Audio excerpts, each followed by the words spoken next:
Et Opango, qui voit la manœuvre, refuse l'organisation du référendum. Il se rallie à Fulbert Youlou et le voilà qui devient vice-président de la République. Mais Opango est un homme sérieux et un homme fidèle à ses engagements. Et lorsque, en 1963, Youlou sera prisonnier des syndicalistes et des foules contre lui, Opango, qui n'était pas là, qui arrive, on lui dit, non, toi tu peux rentrer chez toi. Opango dit, moi, je suis un homme fidèle. Je suis vice-président de la République. Je dois rejoindre mon président. Et voilà Opango qui rentre au palais comme pour se constituer prisonnier au même titre que l'abbé Fulbert Youlou, qui était son président.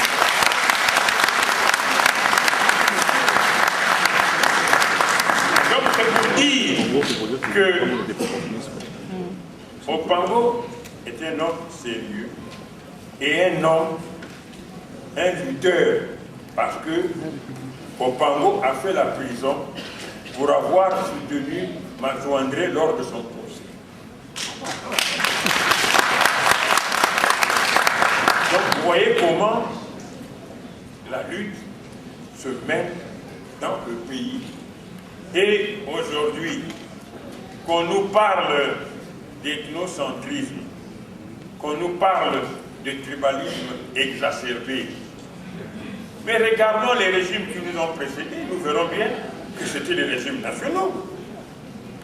L'abbé Fulbert Youlou avait autour de lui Zatété de la Bouenza, Satou du Grand Nyari, Bazinga de la Likwala, Okomba Faustin de l'actuelle cuvette de l'Ouest, Ganjon Prosper des Plateaux. Donc on ne peut pas dire que c'était un régime ethnocentriste.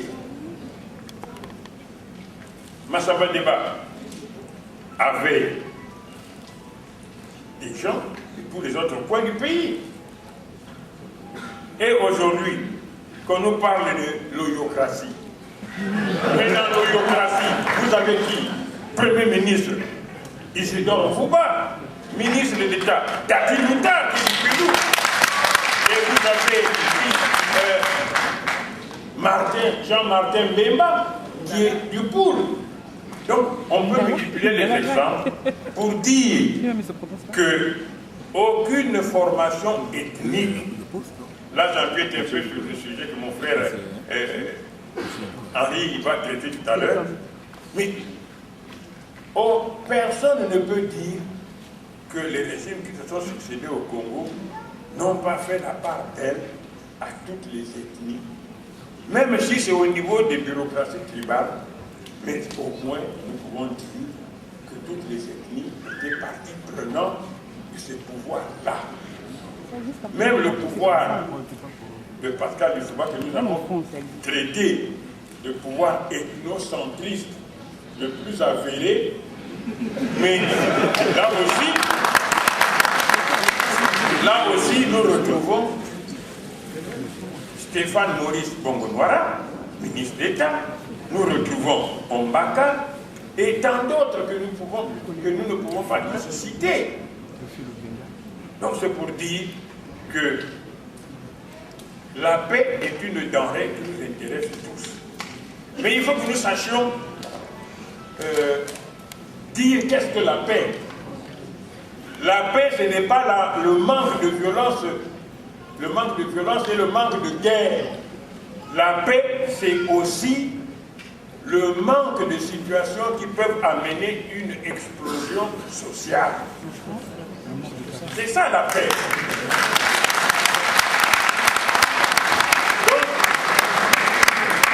Donc, lorsque nous nous retrouvons ici pour parler de la consolidation de la paix, nous devons toujours avoir en mémoire tous les frères, toutes les sœurs qui sont morts pour la quête de cette paix, pour la quête de cette tranquillité.